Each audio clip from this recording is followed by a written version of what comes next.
Ainda falando sobre jogo político para 2026 e também sobre a decisão do Supremo ontem, que tornou Jair Bolsonaro réu por uma suposta tentativa de golpe de Estado, eu vou conversar agora com o repórter Augusto Tenório, que vai me explicar por que o governo Lula deseja que esse julgamento seja bem longo. Boa tarde, Augusto. Olá, boa tarde, é um prazer estar aqui. Bom, é o seguinte, na avaliação de interlocutores do presidente Luiz Inácio Lula da Silva, um julgamento longo do ex-presidente Jair Bolsonaro no Supremo Tribunal Federal pode ser benéfico. Por quê? O governo, como a gente tem noticiado, tem falado, encontrou uma dificuldade de tomar controle da pauta política e da comunicação nesses 2 primeiros anos de governo. Tanto que trocou a SECOM, tem o Sidônio agora, enfim. Só que eles avaliam que, com Bolsonaro no STF, eles vão ter um prato cheio, uma sequência de pratos cheios para criar narrativas políticas, fatos novos para desgastar o ex-presidente. Por quê? Apesar dele estar inelegível, como você mesmo citou, ele ainda mantém uma influência forte na direita. Ele tem falado que ele é o candidato, que ele acredita numa eventual reversão da sua situação eleitoral e até tem contido o lançamento de candidaturas. Tanto que ele teve uma certa rusga ali com o Ronaldo Caiado, né, governador de Goiás, porque o Ronaldo Caiado não esperou o Bolsonaro e anunciou: eu serei candidato à presidência da República em 2026 pela direita. Meio que o Bolsonaro se sentiu atropelado, assim, como assim agora vai ter uma nova liderança da direita? E outros nomes, Tarcísio de Freitas não vai sair candidato enquanto o Bolsonaro disser que ele é candidato, porque o Tarcísio é ex-ministro de Bolsonaro, tem uma certa lealdade por ele, enfim. Então a gente tem esse jogo político que o Bolsonaro ainda assim, apesar de inelegível, é forte. E o que acontece? Com o Bolsonaro agora réu, no próprio julgamento para aceitar a denúncia da PGR, já tiveram episódios que colocaram ele contra a parede. E episódios que, assim, o governo nem precisou atuar. Surgiram espontaneamente. Por exemplo, a gente teve no primeiro dia de julgamento, o Bolsonaro ele decidiu ir ao plenário do STF e acompanhar a sessão de lá, presencialmente. Isso já gerou imagens interessantes que foram bastante exploradas pela esquerda, que é: olha Bolsonaro sentado no banco dos réus. Mas ele ainda não era réu, claramente, mas gerou essa imagem para causar um certo desgaste para o ex-presidente. E rolou outra coisa também, que não está, né, sob o controle do Bolsonaro, que foi alguns deputados tentaram acompanhar a sessão presencialmente também na primeira turma do Supremo Tribunal Federal.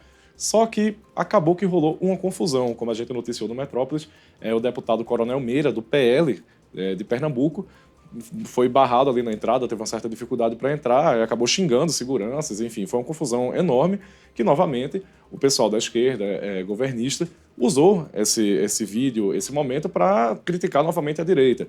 E aí, novamente, a gente teve no dia seguinte, né, o julgamento durou 3 dias, começou na terça, terminou na quarta, e o ex-presidente Jair Bolsonaro decidiu tomou outra atitude. Foi acompanhar o julgamento no gabinete do filho, o senador Flávio Bolsonaro, no Senado. Ou seja, era um ambiente restrito, um ambiente onde só estavam aliados. A gente no Metrópolis mostrou, inclusive, fotos, vídeo de quem estava com ele no momento, mas mesmo assim teve confusão.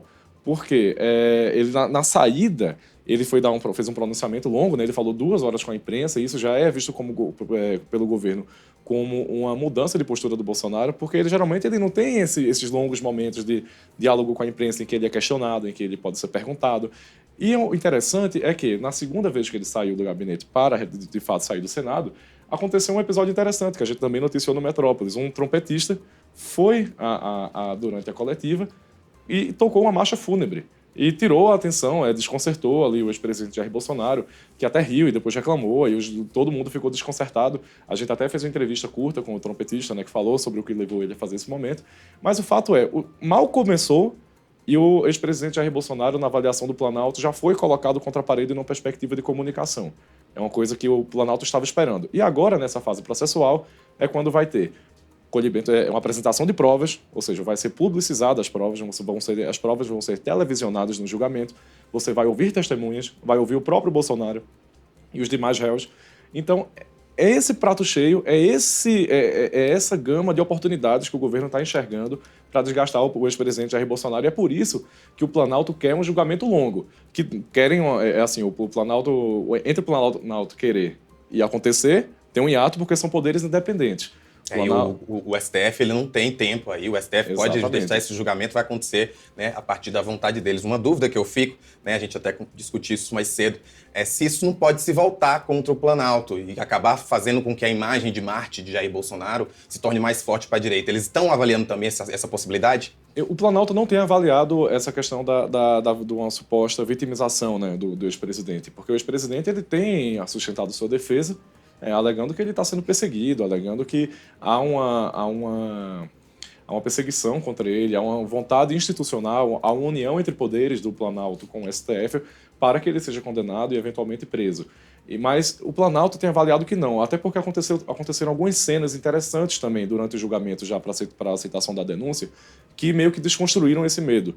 Por quê? Por exemplo, o ex-presidente Jair Bolsonaro, o advogado Celso Villardi, alegou que não tinham tido acesso aos autos.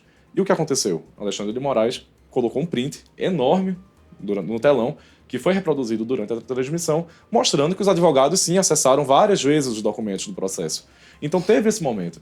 Teve outro momento também que causou um certo constrangimento no plenário do STF, que foi quando o Alexandre de Moraes, né, que é o relator do caso, vale lembrar, ele desmontou ali, ele tentou desmontar, no caso, uma tese que os bolsonaristas têm levantado para pedir anistia aos envolvidos no 8 de janeiro e também na suposta trama golpista, que é, olha, o pessoal foi lá, eram velhinhas, eram os idosos, é um pessoal que estava segurando a Bíblia e foi levado a esse momento. E inclusive usando o caso da Débora, né, da cabeleireira Débora, que pichou, né, com um batom a estátua da Justiça, com a frase "perdeu Mané", fazendo uma alusão a uma frase dita pelo ministro Luiz Roberto Barroso, num congresso. Então, nesse momento, o Alexandre de Moraes pegou e colocou um vídeo, que é um vídeo que, no caso, não estava no processo, mas é um vídeo para desmontar essa argumentação, que mostra o quebra-quebra, mostra a agressão a policiais, mostra um policial sendo derrubado do cavalo, mostrando uma agressão a uma policial mulher, né, uma guarda-mulher, que o capacete ficou amassado, que ela foi atingida na cabeça. Então, assim, esses momentos, na avaliação do Planalto, por mais que o Bolsonaro tente insistir nessa defesa, que é um direito dele, claro, ele tem todo o direito de apresentar sua defesa, de argumentar, mas o Planalto avalia que essa estratégia de Bolsonaro tende a cair por terra pelo posicionamento do Alexandre de Moraes, que é um ministro bastante, digamos assim, personalista, um ministro bastante carismático, no sentido de conseguir atrair para ele mídia, conseguir atrair para ele narrativas e conseguir também amarrar, de entender da política e também desconstruir argumentos políticos que também fazem parte, claro, desse julgamento que envolve um ex-presidente da República. E o próprio PT teve, como você fala na matéria, né, montou toda uma equipe para cobrir o julgamento. Eu tive lá e vi o pessoal da TV, né, do Partido dos Trabalhadores. Então, assim, realmente eles estão investidos nessa possibilidade. Exatamente. E a ideia é não desmobilizar. Eles viram que deu certo. Eu conversei ontem, a gente conversou, na verdade, na terça-feira, ou na segunda, se salvo engano, com o secretário de comunicação do PT, o deputado Gilmar Tato, de São Paulo, e ele falou pra gente, olha, a estrutura que a gente montou é essa aqui. A gente vai ter repórter lá, a gente vai retransmitir, a gente vai ter uma equipe pronta para pegar qualquer recorte interessante que possa desgastar Bolsonaro e já fazer o recorte, jogar nas redes e espalhar para os deputados, para as iniciativas deles, enfim, eles têm uma rede também de influenciadores. Então, meio que o PT está avaliando que deu certo, e a ideia é manter essa mobilização. Então, por exemplo, um dia que Bolsonaro vá falar no STF, tem um potencial na avaliação do Planalto enorme de desgaste.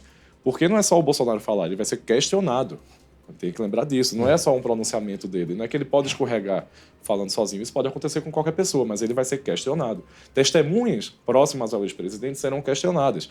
Então, meio que o Planalto está vendo ali uma oportunidade ímpar, num ano pré-eleitoral, que ele precisa reforçar a sua posição enquanto governo, também enquanto entregas de políticas públicas, mas também diminuir um pouco a influência do ex-presidente Jair Bolsonaro, que é ainda extremamente popular. Há pesquisas que indicam que ele ainda tem uma margem de votos enorme, inclusive podendo ameaçar numa suposta, no caso, disputa com o presidente Lula em 2026. Eu digo suposta porque ele está inelegível, então ele não pode concorrer, mas nesses cenários que colocam o Bolsonaro como elegível e concorrendo contra Lula, Bolsonaro dá uma dor de cabeça. Bolsonaro às vezes empata, dependendo da pesquisa. Então é um nome que ainda está vivíssimo. A gente até conversou com o governador Ronaldo Caiado, né, que se afastou do Bolsonaro recentemente para lançar a sua pré-candidatura. É uma candidatura que vai ser lançada oficialmente agora, dia 4. E o Bolsonaro, como resposta, vai fazer outro evento também no dia 4. E o próprio Caiado, a gente conversou com ele ontem, ele falou, olha, o Bolsonaro não é carta fora do baralho. Não dá para dizer isso. Ele mantém sua pré-candidatura, claro, mas ele não descarta o ex-presidente Jair Bolsonaro. Então, assim, a gente vai ter um ano bastante movimentado. O STF já tomou um protagonismo muito forte nos últimos anos por causa desses inquéritos da fake news, do golpe, enfim. E agora, esse ano, acho que tende a ser ainda mais interessante ver como é que vai se equilibrar ali o Planalto diante do julgamento do Bolsonaro no STF. E a gente vai ficar acompanhando tudo aqui no Metrópolis. Com Augusto, certeza. obrigado por ter Muito participado aqui com a obrigado. gente.